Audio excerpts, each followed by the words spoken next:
Hello po, kamusta po kayo? Narito po muli tayo sa panibagong video para sa ating musika, orasyon. At kagaya po ng bawat sinasabi ko sa bawat video na hangad po namin na masolusyonan sa pamamagitan ng pag-attract ng positibong enerhiya ang mga suliranin sa inyong buhay, pag-ibig at relasyon. Pero bago po ang lahat, mag-subscribe na po kayo kung hindi pa po kayo nakasubscribe bilang tulong sa ating channel. Nang sa gayon, marami po tayong matulungan na iba pang mga taong may problema o suliranin sa kanilang buhay, pag-ibig. Bakit po? Dahil sa bawat pag-subscribe nyo po, dadami ang maaabot, ang mahahayon, mararating ng ating mga video at marami pang ibang tao ang makakatuklas, matutuklasan po nila ang ganitong pamamaraan. Dahil ang ganitong pong pamamaraan ay makakatulong para maka-attract ng positibong enerhiya sa tulong din po ng universe at ng makapangyarihang nasa itaas.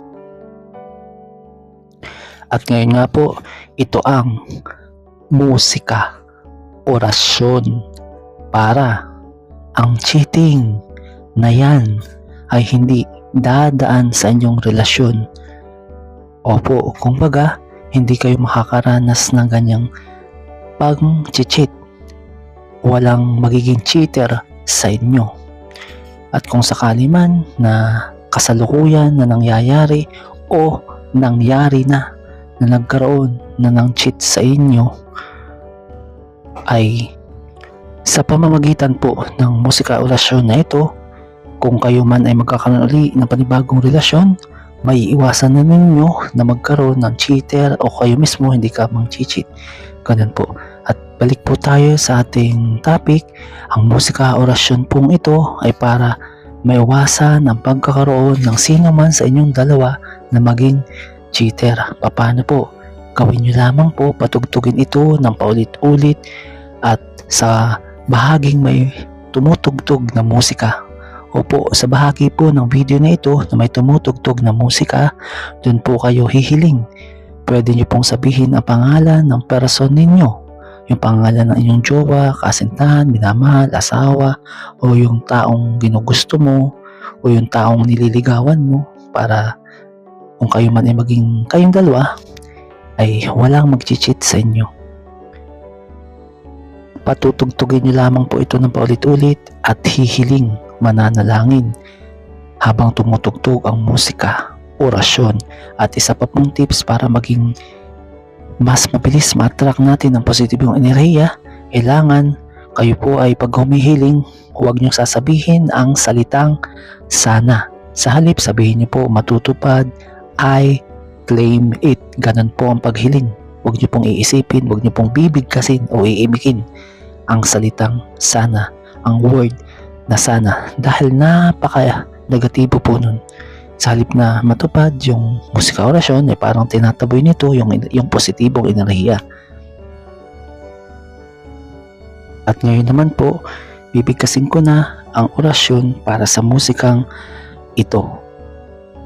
Sa bisa ng musika orasyon na ito, na para ang cheating na yan ay hindi dadaan sa relasyon ninyo, tatawagin siya ng hangin at dadalhin sa kanyang pandinig ang lihim ng himig na magbubukas ng kanyang puso, at madarama niya na hindi niya kayang mang-cheat, hindi niya kayang maging cheater. Dadaos-dos ito sa kanyang isipan, mag-iiwan ng mahiwagang kirot na ikaw lamang ang makapupuno. Unti-unti niyang mararamdaman ang panawagan mo, malalim, hindi maipaliwanag, at di niya matatakasan. Sa bawat tibok ng kanyang diwa, hinihiling ng orasyon na ito ang pagkakaayos ninyong dalawa, ang pagbabalik ng lambing, at ang paghilom ng anumang lamat sa tulong ng universe, ng tadhana at ng makapangyarihang nasa itaas. Magiging matatag, payapa at buo ang inyong ugnayan. Vestra relasyo beni erit, nemoyam turbabit, et fermiora erit, in nomine amores. At ngayon po, kung kayo po ay narito pa sa bahaging ito ng video ito, maraming salamat po kung patuloy pa kayo nakikinig sa bahaging ito ng video. At sinisigurado ko po sa inyo ang inyong hinihiling ay matutupad. Maraming salamat po sa inyo at God bless palagi.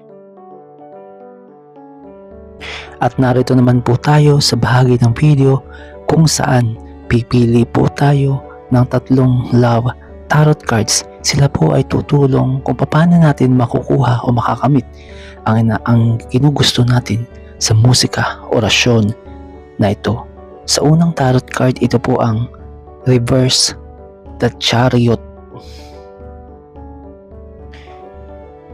At sa pangalawang tarot card, ito po ay reverse ulit, 4 of Pentacles.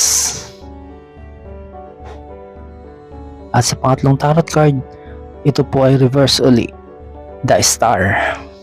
Ayan po, nagsalita na po ang mga tarot cards at sinasabi po nito ay tungkol sa kung paano natin makakamit ang musika, orasyon para ang cheating na yan ay hindi dadaan sa inyong relasyon. Unahin po natin ang sinasabi ng unang tarot card, ang reverse, the Chariot. Ang ibig sabihin po niyan, magkakaroon ng quarrel o pag-aaway sa inyong dalawa. Sinasabi po ng tarot card ang bagay na yan para mabigyan kayo ng babala o maging caution sa inyo para hindi na kayo magkaroon ng matinding pagtatalo, para hindi na po ito mawi sa samaan ng loob.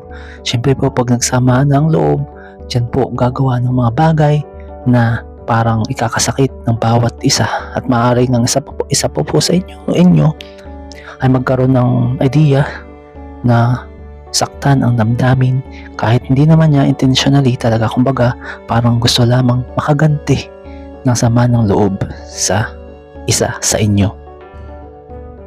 At ang pangalawang tarot card naman po ang reverse of 4 Pentacles. Ang ibig sabihin naman po niyan ay magkakaroon ng delay o pansamantalang paghinto.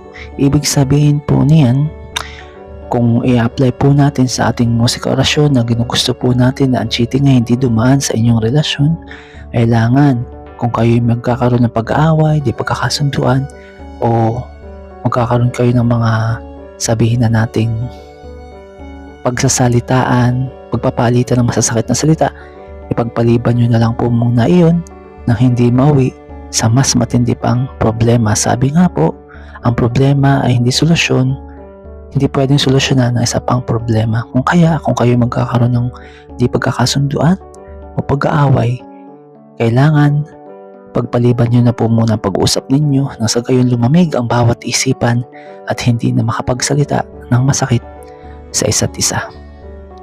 At ang sinasabi naman po ng ikatlong tarot card, ang reverse, the Star. Ayun po, ibig sabihin po nito, reverse na naman po siya, pagiging arrogante, arrogance. Opo, ayan ang sinasabi ng the Star.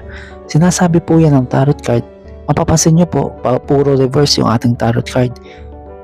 Ang ibig sabihin po niyan, ipinapahiwatig ng ating mga tarot card na magbigay ng babala sa inyo, na huwag kayong maging arrogante, na magkaroon kayo ng pasensya, pagiging delay sa pag-uusap kung mainit pa ang mga ulo, at nang maiwasan din ang quarrel o pag-aaway.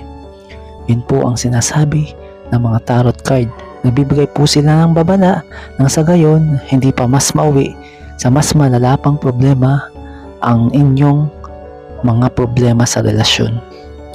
Dahil sa maliit na pagtatalo, nagsisimula ang pagkakaroon ng masamang pagsama ng kalooban ng bawat isa. Magkakaroon siya ng sama ng loob, magsisimula na ang pagiging cheater o makakaisip siya kung humanap ng iba o kaya ikumpara ka sa iba, ganun po. Kaya, ayan lamang po at nahaba ng ating sinasabi. Ang gusto lang sabihin ng ating mga tarot card, nagbibigay sila ng babala para hindi mauwi sa mas malala. Okay po, sana po inyong naunawaan ang ating ipinapahiwatig ng tarot cards.